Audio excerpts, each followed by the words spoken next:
Danielle started care because she had been trying to conceive for several years.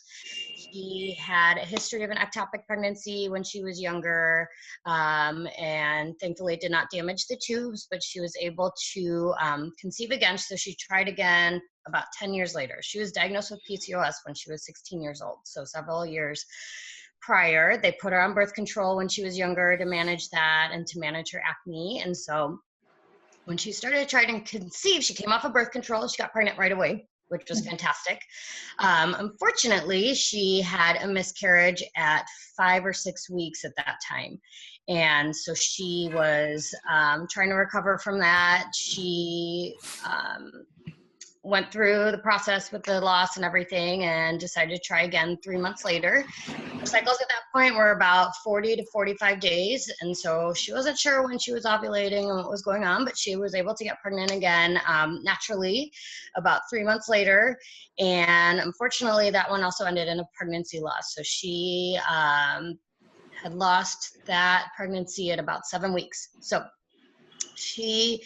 that's when she reached out to me. She wanted to, see if there was something that could be done to help support her manage her PCOS naturally, and why was she having these miscarriages and what was going on with her. With PCOS, oftentimes egg quality cannot be great. There's a lot of hormone imbalances. There's some other different types of things that can be out of balance. In her case, her thyroid was also out of balance, which can be something that happens concurrently with PCOS. And so she already had the PCOS working against her, and then she also had the thyroid imbalance. So it was kind of a mix of the two. Picture. She didn't fit the typical PCOS picture. She was normal weight, fit, healthy. She exercised frequently. She was working.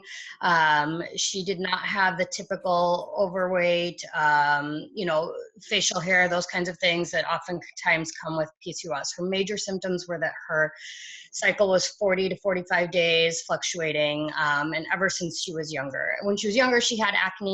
As she, aged, she did not have the acne after coming off the birth control, but she didn't fit that typical PCOS kind of picture. OB-GYN, and they basically said they couldn't do anything unless there were 3 pregnancy losses, which is unfortunate. So they didn't do any lab testing or anything for her. She had been confirmed with the PCOS just from when she was younger, but as far as lab tests, I had run those for her.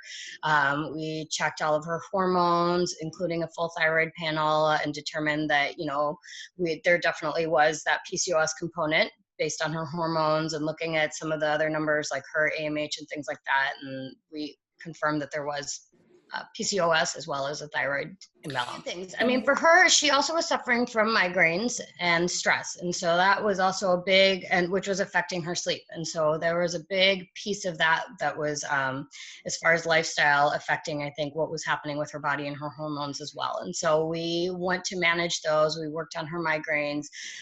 We worked on a lot of things with diet. She was actually eating quite clean, but with PCOS, you really have to watch your sugars and your carbohydrates. So we really talked about how to reduce those in her diet and balance things out, making sure her blood sugar was balanced, putting on her on some supplements and things like that to help just balance her blood sugar and balance her hormones. Her changes in the first month, she started to see reduction in her migraines pretty immediately.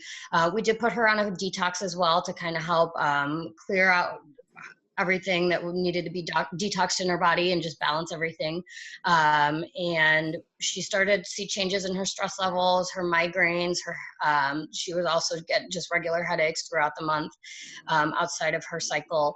And she started to see changes with that. And that first cycle after doing changes, her cycle went down to 36 days.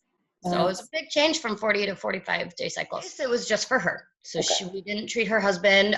He had the semen analysis done. We had checked everything out and just made sure everything was fine on his end.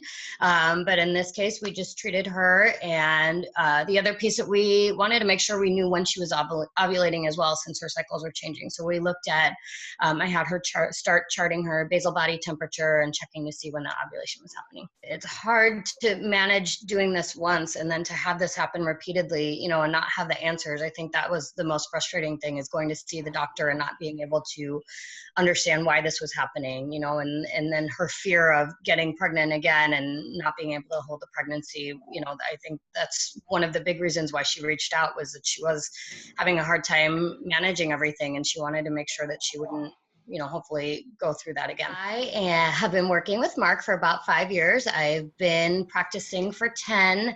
I practice here in San Diego in the office. Otherwise, I also practice remotely. So I can see patients online and do online consultations, work with diet, lifestyle, supplements. We do lab work and things like that, and just get the whole picture so we can treat you. Click on the little I icon to get the best free guides and resources to empower your fertility that I only share with my community. You'll get an email a week with all my new tips. Are you looking for a fertility coach?